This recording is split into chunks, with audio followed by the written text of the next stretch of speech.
gives you a hurdle, just jump higher, and then you succeed.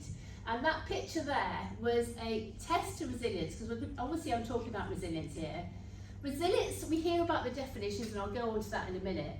It's so much, it's when things are tough, that's when you need to be resilient. I know that's so obvious, but we hear stuff about and I always talk actually about bouncing forward, not bouncing back, because we're never the same person.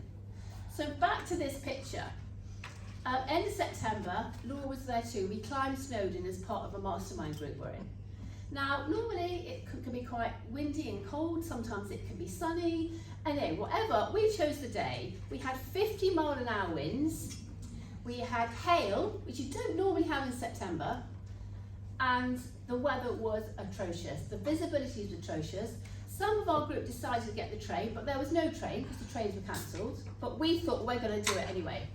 1 hour in, I slipped because I'm very clumsy, and I slipped and I hurt my hand. And I thought, never mind, we just carry on. And then an hour later, the weather got really atrocious. I thought, right, we've got to do this. In fact, Laura and I had this moment. Do we carry on? Do we go? No, we carry on. Of course we carry on. Then I had a bit of a panic, not a panic attack, but I was in an avalanche when I was climbing in Nepal, and the rocks and everything reminded me of that moment in the avalanche, with the wind, the noise, everything. And I had a bit of a, so what did I do? I just took myself away from everyone else a little bit and made sure I could see people before and behind, because you couldn't see anything. And I just took one step at a time, breathing through it. And then I got to the top.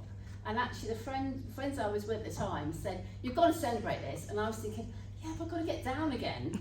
So I went